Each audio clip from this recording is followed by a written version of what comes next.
We are going to start with the calculative questions of present value. We are already done with the questions of future value, whereby we discussed three different questions which were related to future value of a lump sum and future value of an annuity. Now today we are going to see a few questions related to how to calculate the present value out of a given numerical questions. So we have already gone through the formulas of present value of lump sum and present value of annuity, and the question are also related to same. Fine. So the very first question is, suppose an investor wants to find out the present value of rupees 50,000 to be received after 15 years. The interest rate is 9%.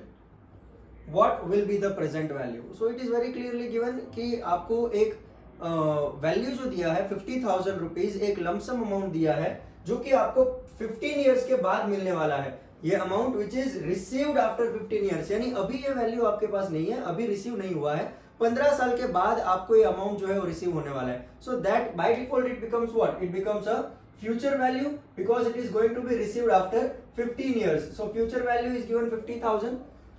Number of years is also given, n becomes 15 years here. Rate of interest is given 9%, and you are supposed to calculate what? You are supposed to calculate the present value out of this question. Fine. So we know the formula for present value of lump sum. Now how can we identify whether the question is of a lump sum or annuity? So in question it is nowhere given that this 50,000 is to be received every year for next 15 years. It is only said that after 15 years you will be receiving 50,000 rupees. So it is nothing but the question of a present value of lump sum. So we already have the formula of present value of lump sum, which is PV is equal to future value multiplied by, now what table do we use here? We have four different tables: CVF table, CVFA table, PVF table and PVFA table. So we know that CVF and CVFA table are used in calculating the future value. So the other two tables can be used for calculating the present value. As far as it is not a question of annuity, so we will not use PVFA table. We will only use present value factor table. Now we can put the values in the formula. So future value we already have 50,000 rupees. We'll put it here. Multiplied by present value factor. Rate of interest is given 9% and number of years is 15 years. So for further calculation you will have to see the value, tabular value in present value factor table at rate of interest 9 and 15 years. So if you look at the tabular value, the value will be somewhere around 0.275. 50,000 multiplied by 0.275. So if we calculate this value, it becomes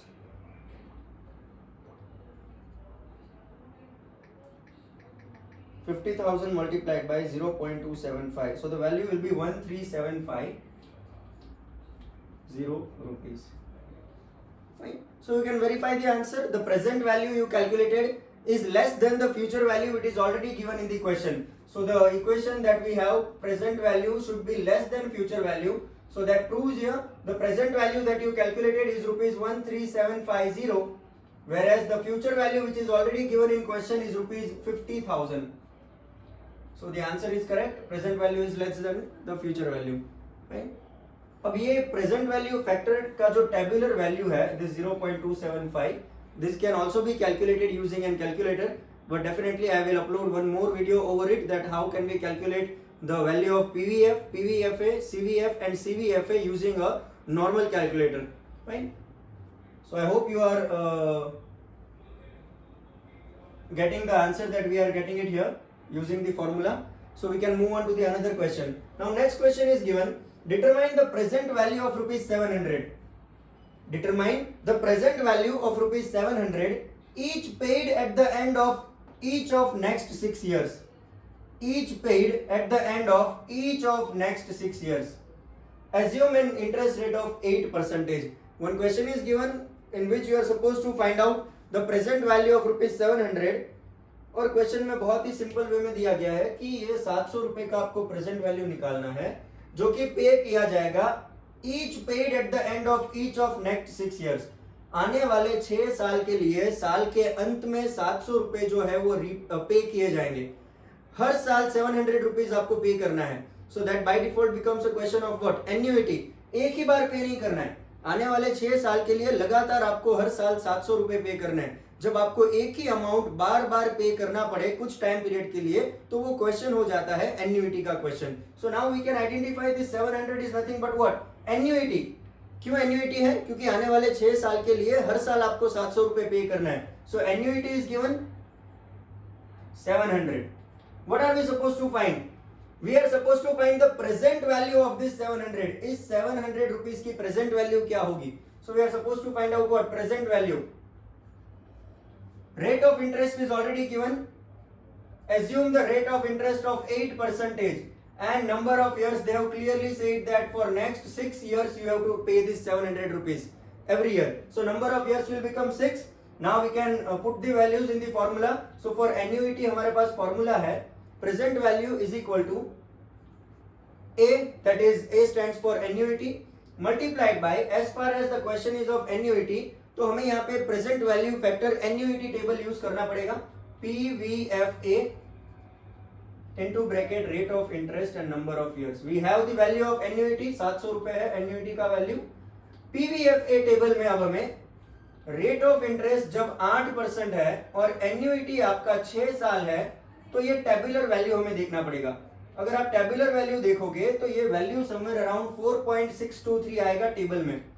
I hope you very well know कि हम कौन से table की बात कर रहे हैं. यहाँ पे प्रेजेंट वैल्यू फैक्टर एन्युइटी की टेबल की बात कर रहे हैं, जहां पे टेबल में अगर आप 8% रेट ऑफ इंटरेस्ट और 6 साल के सामने वैल्यू अगर आप देखोगे तो दैट वैल्यू विल बी 4.623. अगर हम मल्टीप्लाई करेंगे इसको 700 multiplied by 4.623, your answer will be 3236.1 rupees. आपको लगेगा कि हमने कैलकुलेट किया वो आंसर तो 700 से ग्रेटर है. It is greater than 700. So how can it be possible कि हमारा प्रेजेंट वैल्यू का जो आंसर है वो तो कम होना चाहिए जब हम कैलकुलेट करते हैं. तो यहाँ पे आपको क्या करना है, अगर आप एन्युइटी 700 कंसीडर करो, तो अगर आप 6 इयर्स के लिए कैलकुलेट करोगे, सो 700 multiplied by 6 what will it be 4200. तो 6 साल के बाद अगर 700 रुपए आप पे करोगे तो 6 साल के बाद उसका वैल्यू 4200 होगा, यानी फ्यूचर वैल्यू तो 4200 हो गया. अब प्रेजेंट वैल्यू आपके पास है, present value is 3236.1. So you can see it is less than rupees 4200. So that you can verify the answer very well. So we are done with the second question. एक question हमने देखा present value of lump sum, दूसरा question हमने देखा present value of an annuity. Moving on to the third one. ये थोड़ा interesting question है, but जितना कॉम्प्लेक्स तरीके से इसको लिखा गया है उतना ही इजी है इस क्वेश्चन को कैलकुलेट करना. बहुत ही ध्यान देना इस क्वेश्चन में. Exactly 10 years from now, Srichand will start receiving a pension of rupees 3000 a year. आज से exactly 10 साल बाद श्रीचंद को 3000 रुपए का पेंशन मिलना स्टार्ट होगा. आज अभी नहीं मिल रहा है, आज से exactly 10 साल बाद उसको 3000 रुपए पेंशन मिलना स्टार्ट होगा a year. The payment will continue for 16 years.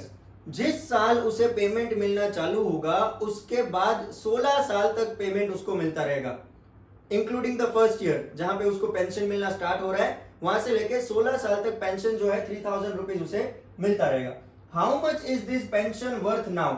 अभी इस टाइम पे उस पेंशन का वर्थ कितना होगा? आज की तो हम बात ही नहीं कर रहे, आज तो पेंशन मिल ही नहीं रहा है. It is given exactly 10 years from now.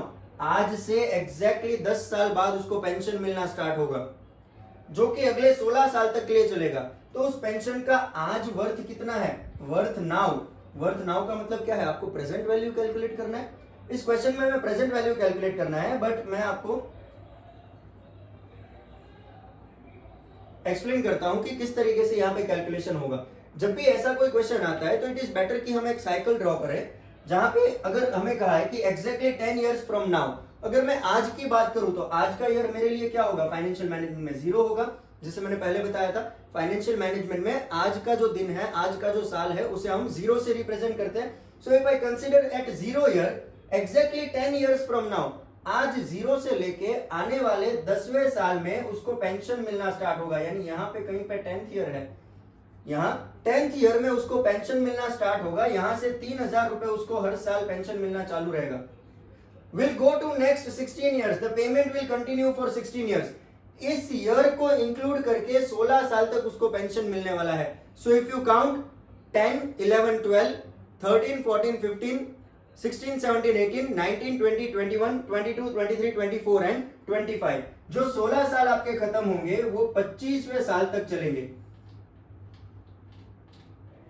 If you include this 10, 10वें साल में जहां पे आपको पेंशन मिलना चालू हुआ, 16 साल तक पेंशन आपको मिलेगा. सो इंक्लूडिंग 10, जो पेंशन आप 16 साल का गिनोगे वो पेंशन आपको 25वें साल तक मिलता रहेगा. फाइन. अब इस पेंशन की हमें वैल्यू फाइंड आउट करनी है.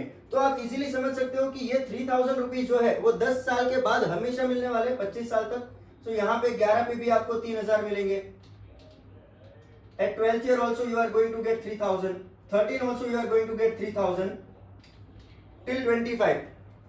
हर साल सेम वैल्यू मिलने वाला है. तो ये तो क्वेश्चन हो गया एन्युइटी का, क्योंकि हर साल एक सेम अमाउंट आपको मिल रहा है 16 साल तक. जब आपको एक साल से ज्यादा टाइम पीरियड के लिए एक सेम अमाउंट मिलता है, उस क्वेश्चन को हम कहते हैं एन्युइटी का क्वेश्चन. यहाँ पे ये क्वेश्चन भी एन्युइटी का हो गया. अब इस पेंशन की आज वैल्यू कितनी है वो मुझे कैलकुलेट करना है. यहाँ पे इस पेंशन की वैल्यू कितनी है, क्या कैलकुलेट करना पड़ेगा मुझे? प्रेजेंट वैल्यू कैलकुलेट करना पड़ेगा. Fine. So in order to calculate the present value, यहाँ पे एक बहुत ही सिंपल सा मैं एग्जांपल देता हूं कि अगर आप देखो यहाँ पे तो 0 से 9th ईयर तक के लिए तो आपको कोई पेमेंट मिल ही नहीं रहा है. If you consider here, payment हमारा 10th ईयर से स्टार्ट होगा, तो 0 से 9 के लिए तो कोई पेमेंट मिल ही नहीं रहा है आपको 3000 रुपए. तो मैं पूरी एन्युइटी में 0 से 9 का कैलकुलेशन क्यों करूं? जब 0 से 9 के लिए मेरे को कोई वैल्यू नहीं मिलने वाला है, 3000 रुपीज मुझे 10th ईयर से मिलना स्टार्ट होगा और 25th ईयर तक मिलेगा, तो 0 से 9 तो कोई वैल्यू नहीं मिल रहा है. तो पूरी एन्युइटी में मैं 0 से 9 क्यों कैलकुलेट करूं? एक बहुत ही सिंपल एग्जांपल मैं देता हूं. एक डिस्टेंस है आपके पास, for example A, B and C. अगर A से C तक का जो डिस्टेंस है वो 10 किलोमीटर हो रहा है, अगर A से C का जो डिस्टेंस है वो 10 किलोमीटर हो रहा है और A से B का जो डिस्टेंस है वो 4 किलोमीटर हो रहा है, A से B का जो डिस्टेंस है वो 4 किलोमीटर हो रहा है, तो मुझे अगर B to C का डिस्टेंस फाइंड आउट करना है तो मैं फाइंड आउट कर सकता हूं. If the total distance is 10, अगर मैं उसमें से A से B तक का डिस्टेंस माइनस कर दूं 4, तो मुझे B से C तक का आंसर मिल जाएगा 6. 10 - 4. अगर हमारे एग्जांपल के साथ इसको रिलेट किया जाए कि आप अगर this A will consider as 0, this B will consider as 10 and this C will consider as 25. आपको 0 से लेके 25 ईयर तक अगर आपको 3000 रुपीज मिल रहा है, तो ये पहला एन्युइटी हो गया 0 से लेके 25 तक का पहला एन्युइटी. लेकिन 0 से लेके 9 तक तो आपको कुछ नहीं मिलने वाला है. 0 से लेके 9 तक, तो 0 to 9 का एन्युइटी अगर मैं माइनस कर दूं, तो पहले मैं 0 से लेके 25 का जो एन्युइटी वैल्यू है उसमें से अगर मैं 0 से लेके 9 का एन्युइटी वैल्यू माइनस कर दूं, तो मुझे B से C तक का एन्युइटी का आंसर मिल जाएगा. That is what we are going to calculate here. So if I want to calculate the answer here, मुझे definitely present value calculate करना है. Present value is equal to annuity multiplied by present value factor annuity into bracket RN. But ये कितना consider करोगे आप? Present value factor annuity क्या consider करोगे? तो बहुत ही सिंपल है. मैं क्या करूंगा, एन्युइटी मेरा 3000 रुपीज है, 3000 मल्टीप्लाइड बाय मैं 25 इयर्स की एन्युइटी में से 9 इयर्स की एन्युइटी माइनस कर दूंगा. तो सबसे पहले मैं कैलकुलेट करूंगा 0 से 25 तक की एन्युइटी कितनी हो रही है. अगर आप एन्युइटी टेबल में देखोगे, जहां पे PVFA आपको दो वैल्यूज देखनी पड़ेगी. PVFA rate of interest is already given in the question 10% and N will be 25 years. पहले आप 25 इयर्स की एन्युइटी की वैल्यू चेक करोगे, उसके बाद आप present value factor annuity 10% and number of years 9 years. 9 years की एन्युइटी की वैल्यू आप चेक करोगे. अब हम क्या करेंगे, 0 से लेके 25 तक की जो एन्युइटी टेबल वैल्यू होती है उसमें से 0 से लेके 9 तक की एन्युइटी की वैल्यू हम माइनस कर देंगे. तो अगर आप present value factor annuity table में 25 इयर्स 10% की वैल्यू देखोगे, तो वो वैल्यू आएगी 9.077. 25 साल तक की एन्युइटी की वैल्यू आएगी 10% इंटरेस्ट रेट. 25 साल की एन्युइटी की वैल्यू आएगी 9.077. यानी यहां तक की एन्युइटी की वैल्यू जो दी है आपको, दैट इज 9.077. आप अगर टेबल में रिफर करोगे तो ये वैल्यू आएगी 9.077. अब 0 से लेकर 9 तक तो कोई पेमेंट मिल ही नहीं रहा है. 0 से लेके 9 तक कोई पेमेंट नहीं मिल रहा है, तो अगर 0 से लेके 9 तक की एन्युइटी में इसमें से माइनस कर दूं, अगर आप टेबल देखोगे पीवीएफए टेबल 10% 9 इयर्स, तो वैल्यू होगी 5.759। तो मेरा टोटल एन्युइटी है 9.077, 0 से लेके 25 इयर्स तक का। 0 से लेके 9 तक जो पेमेंट नहीं मिल रहा है उसका एन्युइटी हो रहा है 5.759। जैसे मैंने कहा 0 से लेके 9 तक पेमेंट नहीं मिल रहा है तो उसकी एन्युइटी में क्यों कैलकुलेट करूंगा, तो ये जो वैल्यू है उसको मैं क्या करूंगा 9.077 से माइनस कर दूंगा, तो ये हो जाएगा 5.759, माइनस कर दूंगा ये 5.759। अब मुझे मल्टीप्लीकेशन किसके साथ करना पड़ेगा, 3000 multiplied by, will calculate the question here.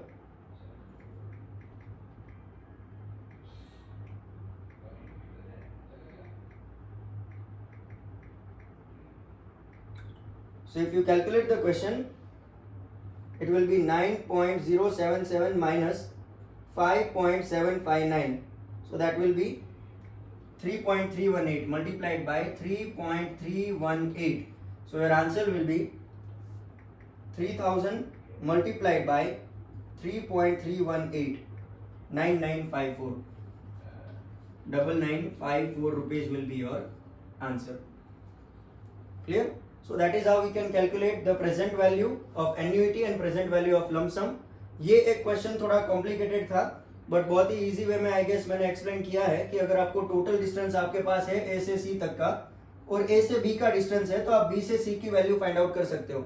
यहाँ पे हमें क्या कंसिडर करना है कि पेमेंट जो है वो आज नहीं मिल रहा है, 10th ईयर में पेमेंट मिलना स्टार्ट होगा जो कि 16 साल तक कंटिन्यू रहेगा। 16 साल अगर आप कैलकुलेट करोगे तो 25th ईयर तक जाएगा, तो 10th से लेके 25th ईयर तक आपको 3000 रुपीज मिलने वाले हर साल। सो दैट इज एन एन्युइटी। 0 से लेके 9th ईयर तक आपको कोई पेमेंट नहीं मिलने वाला है। So what we can do, हम 0 से लेके 25 तक की एन्युइटी वैल्यू टेबल वैल्यू देख लेंगे 9.077, उसमें से 0 से 9 तक की एन्युइटी वैल्यू हम माइनस कर देंगे 5.759, तो मुझे 10 से लेके 25 तक की वैल्यू मिल जाएगी 3.318, मल्टीप्लाई कर दूंगा एन्युइटी से और मेरा आंसर आ जाएगा।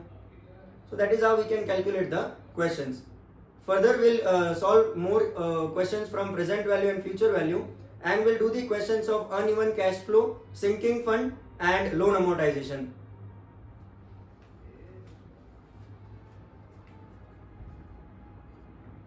Right. So after present value calculations, now we can move on to some other practical questions. So I have written one question here. Let's see what the question says, and then how can we calculate this using the formulas which we have already discussed. So the question says that, assuming a 10% discount rate, compute the present value of rupees 1100, rupees 900, rupees 1500, and rupees 700. Received at the end of 1 through 4 years. Received at the end of 1 through 4 years. तो एक question दिया है जहां पे कहा गया है कि आपको कैश फ्लो जो है वो आने वाले 4 साल के लिए मिलने वाला है। अब आप पूछोगे कि सर ये तो फिर एक एन्युइटी का क्वेश्चन हो गया क्योंकि अमाउंट तो हर साल मिल रहा है, but what we have seen in annuity is that कि एन्युइटी में जो अमाउंट होता है वो सेम रहता है, हर साल जो अमाउंट मिलेगा वो सेम रहेगा। यहाँ पे अगर आप देखो तो हर साल अमाउंट जो है, कैश फ्लो जो है वो अलग अलग है। फर्स्ट ईयर में कैश फ्लो है 1100, in second year the cash flow is 900, third year 1500 and fourth year 700। So in this case, this particular question becomes a question of uneven cash flow. Uneven cash flow, जहां पे cash flow है but uneven है, uneven in the sense consistent नहीं है, same नहीं है। जो पैसा आपको मिलने वाला है या पे करने वाले हो वो अमाउंट जो है वो हर साल अलग अलग है। अब हम अनइवन कैश फ्लो का प्रेजेंट वैल्यू कैसे कैलकुलेट कर सकते हैं? आपको प्रेजेंट वैल्यू कैलकुलेट करना है, 10% डिस्काउंट रेट लेके उसको कैलकुलेट करना है। सो आई सजेस्ट कि जब भी आपको अनइवन कैश फ्लो का कोई क्वेश्चन आता है तो आप इसको एक टेबुलर फॉर्मेट में सॉल्व करें, जहां पे कुछ एक कॉलम्स आपको बनाने हैं जो कि है number of years, then write down cash flows, number of years and cash flows. So if you see number of years कितने साल है, at the end of 1 through 4 years, हर साल के अंत में आपको कुछ अमाउंट मिलने वाला है। So we can write number of years 1, 2, 3 and 4। Cash flow, अब हर साल कैश फ्लो अलग अलग है। In the year one the cash flow is 1100, in year 2 the cash flow is 900, in year 3 it is 1500 and in year 4 it is 700। Now we have this two columns, number of years and cash flow. What are we supposed to find out? In cash flows का आपको present value calculate करना है। यानी ये होगी क्या, ये आपकी फ्यूचर वैल्यूज होगी, एन्युइटी तो नहीं है क्योंकि अमाउंट सेम नहीं है। अगर एन्युइटी नहीं है तो ये क्या है, ये फ्यूचर वैल्यू है। अगर मैं 0 ईयर कंसीडर करूं तो फर्स्ट ईयर में आपको 1100 मिलने वाले, सेकेंड ईयर में 900, थर्ड ईयर में 1500 and in fourth year it is going to be 700। तो आज के टाइम की तो एक भी वैल्यू आपको दी नहीं है, आपको इन सभी कैश फ्लोज की प्रेजेंट वैल्यू कैलकुलेट करनी है। एक साल बाद 1100 है, 2 साल बाद 900, 3 साल बाद 1500, फोर्थ ईयर पे आपको 700। तो ये सारी तो हमारे लिए क्या हो गई, फ्यूचर वैल्यूज हो गई। अब फ्यूचर वैल्यू की प्रेजेंट वैल्यू कैलकुलेट करने के लिए हमारे पास एक फॉर्मूला है, future value is equal to present value की फॉर्मूला है, present value is equal to future value multiplied by present value factor into bracket rate of interest and number of years. Fine. So now हमारे पास cash flow है, हमारे पास future value है, हमें क्या चाहिए, present value factor RN, whereby rate of interest आपको दिया है 10%। रेट ऑफ इंटरेस्ट तो सेम रहेगा हर साल 4 साल के लिए, बट n का जो वैल्यू है वो चेंज होता रहेगा। n will be 1, 2, 3 and 4। अब बहुत ही सिंपल है, आपको प्रेजेंट वैल्यू फैक्टर टेबल में 10% रेट ऑफ इंटरेस्ट पे n की वैल्यूज देखनी है, n 1 2 3 4 की वैल्यूज देखनी है। तो फर्स्ट ईयर में अगर आप टेबल में देखोगे तो वैल्यू होगी 0.909, second year it will be 0.826, third year it will be 0.751 and fourth year it will be 0.683। so this will be the values if you look at the present value factor table। अब हमें क्या करना है, simple दोनों को multiply कर देना है, future value multiplied by present value factor RN। Multiply कर देंगे हमें वैल्यू मिल जाएगी present value of all this cash flows. Present value कितनी हो जाएगी, अगर आप कैलकुलेट करोगे तो प्रेजेंट वैल्यू होगा 999.9, then it will be 743.4, then it will be 1126.5 and last will be 478.1। Total कर देना है हमें, प्रेजेंट वैल्यू हमारा मिल जाएगा, total present value will be, so we can do 999.9 plus 743.4 plus 1126.5 and plus 478.1। your answer will be 3347.9 or you can write it as 3348 rupees। so that will be your answer of this particular question। तो ऐसे हम एक uneven cash flow का question solve कर सकते हैं इस tabular format में, number of years, cash flow, present value factor and then we can calculate the present value of the uneven cash flows.